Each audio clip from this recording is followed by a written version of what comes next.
నమస్కారం 9 TV news కి స్వాగతం. హెడ్లైన్స్ చూద్దాం.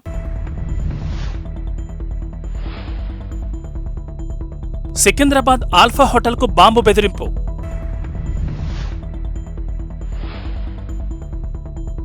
విమానం టేకాఫ్ ఆలస్యం. ఎమర్జెన్సీ డోర్ తెరిచి రెక్కపైకెక్కిన ప్యాసింజర్.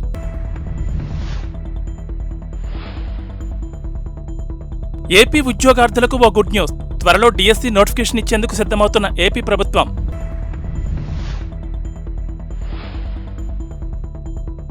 సికింద్రాబాద్లోని ప్రముఖ హోటల్ ఆల్ఫాలో బాంబు ఉందని గుర్తు తెలియని వ్యక్తి పోలీసులకు ఫోన్ చేసి బెదిరించాడు. శనివారం రాత్రి 10:45 ప్రాంతంలో ఈ ఫోన్ కాల్ వచ్చింది.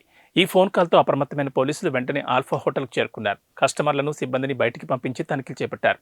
బాంబు స్క్వాడ్ను పిలిపించి దాదాపు 2 గంటల పాటు క్షుణ్ణంగా శోధించారు. అయితే ఈ తనిఖీల్లో అనుమానాస్పద వస్తువులేమీ కనిపించలేదని పోలీసులు చెప్పారు. హోటల్లో ఎలాంటి పేలుడు పదార్థం లేదని, ఎవరో ఆకతాయితనంతో ఫోన్ చేసుంటారని చెప్పారు. ఫోన్ చేసింది ఎవరని దర్యాప్తు చేయగా ఖమ్మం జిల్లాకు చెందిన వ్యక్తి అని తేలింది. నిందితుడికి సంబంధించి పూర్తి వివరాలపై ఇంకా ఆరా తీస్తున్నట్లు పోలీసులు చెప్పారు. విమానం ఎంతకీ బయలుదేరట్లేదని చిరాకుపడ్డ ఓ ప్రయాణికుడు ఎమర్జెన్సీ డోర్ తెరుచుకుని రెక్కపై ఎక్కి హల్చల్ సృష్టించాడు. గురువారం మెక్సికో సిటీ ఇంటర్నేషనల్ ఎయిర్పోర్ట్లో ఈ ఘటన జరిగింది.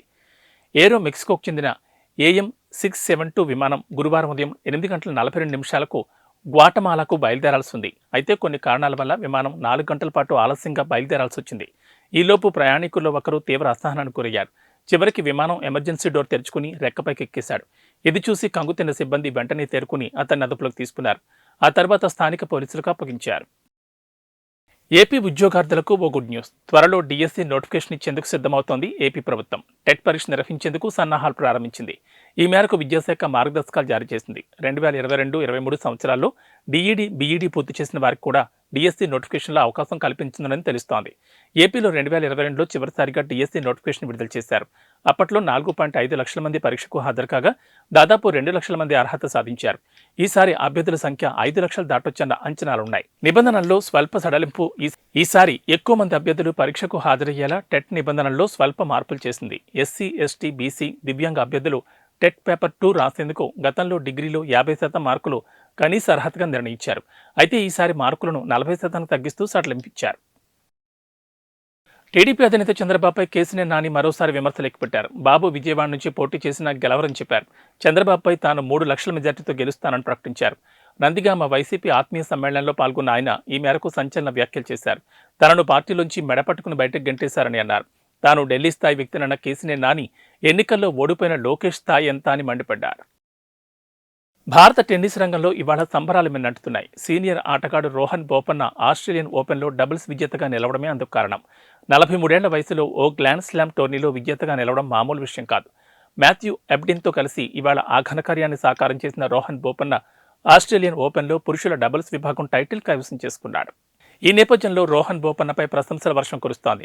ప్రధాని నరేంద్ర మోడీ నుంచి ప్రముఖ వ్యాపారవేత్త ఆనంద్ మహీంద్ర వరకు అందరిది ఒకటే మాట, ప్రతిభకు వయసు అడ్డంకి కాదు అన్నది అందరి అభిప్రాయం. అంబులెన్స్ అందుబాటులో లేకపోవడంతో భార్య మృతదేహాన్ని 20 కిలోమీటర్లు మోసుకెళ్లాడో భర్త. ఒడిశాలోని కోరాపుట్ జిల్లాలో జరిగిన ఈ ఘటనకు సంబంధించిన ఫోటోలు, వీడియోలు సోషల్ మీడియాకెక్కి భర్త దయనీయ స్థితిని బయటపెట్టాయి. మృతురాలి భర్త అభి అమాన్యత కథనం ప్రకారం ఆయన భార్య కరుణ 3 నెలల క్రితం ఆడబిడ్డకు జన్మనిచ్చింది. అప్పటి నుంచి కోరాపుట్ జిల్లాలోని తన పుట్టింట్లో ఉంటోంది. అనారోగ్యంతో శుక్రవారం రాత్రి కరుణ మృతి చెందింది. అయితే అంత్యక్రియలు మాత్రం తన ఇంటి వద్దే చేయాలని భావించిన భర్త మృతదేహాన్ని తన స్వగ్రామమైన నవరంగపూర్ జిల్లా నందహండి సమితి జగన్నాథ్పూర్ పంచాయతీలోని పుప్పుగావుకు తీసుకెళ్లాలనుకున్నాడు. దీంతో అంబులెన్స్ కోసం మహాప్రాణ వాహనాలకు పలుమార్లు ఫోన్ చేసిన స్పందన కరువైంది. మరో వాహనంలో తరలించేందుకు డబ్బులు లేకపోవడంతో నిన్న ఉదయం కరుణ మృతదేహాన్ని కుటుంబ సభ్యుల సాయంతో 20 కిలోమీటర్లు మోసుకెళ్లాడు. ముఖ్యమంత్రి రేవంత్ రెడ్డి, మాజీ సీఎం కేసీఆర్లను ఓడించిన కామారెడ్డి బీజేపీ ఎమ్మెల్యే కాటిపల్లి వెంకటరమణారెడ్డి మరోసారి పతాక శీర్షికల్లో నిలిచారు. ఎన్నికల్లో గెలిచి రికార్డు సృష్టించిన వెంకటరమణారెడ్డి ఆ తర్వాత ఆయన మాట్లాడే విధానం కూడా అందరినీ ఆకట్టుకుంటోంది. తాజాగా రోడ్డు విస్తరణ పనుల్లో అడ్డుగా వచ్చిన తన ఇంటిని కూడా కూల్చేసి ప్రజల మన్ననలు పొందారు. ఆయన ఎమ్మెల్యేగా గెలిచిన తర్వాత కామారెడ్డి పట్టణంలో రోడ్ల విస్తరణపై ప్రత్యేక దృష్టి సారించారు. అయితే ఈ పనులకు తన ఇల్లు అడ్డుగా వస్తున్నట్లు గుర్తించిన ఆయన వెంటనే తన ఇంటిని ఖాళీ చేసి మరో చోటుకు మారారు. ఆ తర్వాత తన ఇంటిని కూల్చేశారు. రోడ్డు విస్తరణ పనులకు మీ ఇల్లు అడ్డుగా ఉందని ఆర్ఎండ్బీ అధికారులు చెప్పడంతో తన ఇల్లు కూల్చివేతకు వెంకటరమణారెడ్డి సిద్ధమని చెప్పారు. గల్ఫ్ ఆఫ్ ఎడెన్లో హౌతీ తిరుగుబాటుదారుల దాడులు కొనసాగుతున్నాయి. తాజాగా 22 మంది భారతీయులు, ఒక బంగ్లాదేశీ వ్యక్తి ఉన్న ఓ నౌకపై హౌతీ రెబెల్స్ భీకర దాడి చేశారు.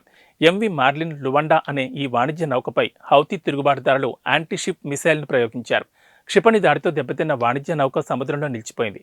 క్రూడాయిల్ని శుద్ధి చేసే క్రమంలో ఉత్పత్తి అయ్యే నాఫ్తా పదార్థాన్ని ఈ నౌకలు రవాణా చేస్తున్నారు. క్షిపణి దాడి అనంతరం ఈ నౌక నుంచి అత్యవసర సందేశం పంపించారు. గల్ఫ్ ఆఫ్ ఎడెన్లోనే మోహరించి ఉన్న భారత నావికా దళానికి చెందిన ఐఎన్ఎస్ విశాఖపట్నం యుద్ధ నౌక ఈ సందేశాన్ని అందుకుని వెంటనే రంగంలోకి దిగింది. క్షిపణి దాడితో వాణిజ్య నౌకపై అగ్ని ప్రమాదం సంభవించగా ఐఎన్ఎస్ విశాఖపట్నం నౌకా సిబ్బంది ఆ మంటలను సకాలంలో ఆర్పివేశారు. లేకపోతే ఆ మంటలు విస్తరించి నౌకలోని నాఫ్తా పదార్థం కారణంగా పెను ప్రమాదం సంభవించి ఉండేది. ఐఎన్ఎస్ విశాఖపట్నం నౌక ప్రధానంగా guided missile destroyer gulf of ఎడెన్లో ప్రత్యేక కార్యకలాపాల కోసం దీన్ని భారత నేవీ వినియోగిస్తోంది. ఇందులో ఎన్సీబీడీ బృందాన్ని అందుబాటులో ఉంచారు. ఎన్సీబీడీ అంటే nuclear, biological and chemical damage control team కాగా, ఎంవి మార్లిన్ లువాండా నౌక నుంచి అత్యవసర సందేశాన్ని అందుకున్న వెంటనే ఎన్సీబీడీ టీం ఆ నౌకలోకి ప్రవేశించింది. వెంటనే అగ్ని కెళ్లలను అదుపులోకి తీసుకొచ్చింది. నౌకలోని సిబ్బంది అంతా క్షేమంగా ఉన్నారని ప్రకటించింది. వారికి అవసరమైన సాయాన్ని అందించింది. హైదరాబాద్ పంజాగుట్టలో ఓ వ్యక్తి మద్యం సేవించి కారు నడుపుతూ బీభత్సం సృష్టించాడు. అడ్డు వచ్చిన వారిని ఢీకొంటూ వెళ్లిపోతున్న వ్యక్తిని స్థానికులు అడ్డుకున్నారు. అతడికి దేహశుద్ధి చేశారు. వ్యక్తిని అదుపులోకి తీసుకుని పోలీస్ స్టేషన్ తరలించారు. శుక్రవారం రాత్రి సమయంలో ఒక వ్యక్తి నిర్లక్ష్యంగా వాహనాన్ని నడుపుతూ పాదచారులపైకి దూసుకెళ్లాడు. తన కారు బానెట్పై యువకుడిని ఈడ్చుకెళ్లాడు. స్మార్ట్ బజార్కి ఎదురుగా ఉన్న పంజాగుట్ట జంక్షన్లో ట్రాఫిక్లో కొన్ని మీటర్ల వరకు తన కారు బానెట్పై ఈడ్చుకెళ్లాడు. కారును ఆపడానికి అక్కడ ఉన్నవారు ప్రయత్నించారు. అయినప్పటికీ ఆపకుండా వెళ్లిపోయాడు. ఎట్టకేలకు డ్రైవర్ను ప్రజలు అడ్డుకుని చితకబాదారు. అనంతరం కేసు నమోదు చేసిన పోలీసులకు అప్పగించారు. నిందితుడు కూడా తప్పించుకునే ప్రయత్నంలో గాయపడ్డాడు. పంజాగుట్ట ఎస్హెచ్ఓ ఈ సంఘటనను సుమోటోగా స్వీకరించి మానవ ప్రాణాలకు హాని కలిగించేలా నిర్లక్ష్యంగా డ్రైవింగ్ చేయడం, నంబర్ ప్లేట్ తారుమారు చేసినందుకు నిందితులపై ఎఫ్ఐఆర్ నమోదు చేశారు.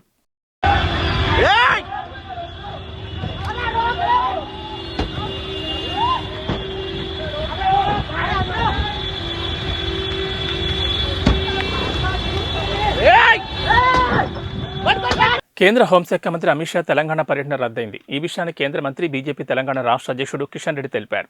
షెడ్యూల్ ప్రకారం ఈ నెల 28న ఆదివారం పర్యటించాల్సి ఉంది. పలు అత్యవసర పనులతో పర్యటన వాయిదా పడిందని ఆయన తెలిపారు. ఈ క్రమంలో కరీంనగర్, మహబూబ్ నగర్, హైదరాబాద్ సమావేశాలను వాయిదా వేసినట్లు తెలిపారు. బీహార్లో నెలకొన్న రాజకీయ పరిణామాల నేపథ్యంలోనే అమిత్ షా పర్యటన రద్దయినట్లు తెలుస్తోంది. బీహార్ ముఖ్యమంత్రి నితీష్ కుమార్ మహాకూటమి నుంచి బయటకొస్తారని, ఆ తర్వాత బీజేపీతో కలిసి ప్రభుత్వాన్ని ఏర్పాటు చేసే అవకాశం ఉందని ప్రచారం జరుగుతోంది. ఈ క్రమంలోనే అమిత్ షాను బీహార్ లోక్ జనశక్తి పార్టీ నేత చిరాగ్ పాస్వాన్ షాతో భేటీ అయ్యారు. రాష్ట్ర పరిస్థితులపై చర్చించినట్లు పేర్కొన్నారు. ఈ క్రమంలోనే షా పర్యటన రద్దయిందని, త్వరలోనే మరోసారి పర్యటన ఖరారు చేసే అవకాశం ఉందని బీజేపీ వర్గాలు తెలిపాయి. ఇవి బులెటిన్ విశేషాలు. నమస్కారం.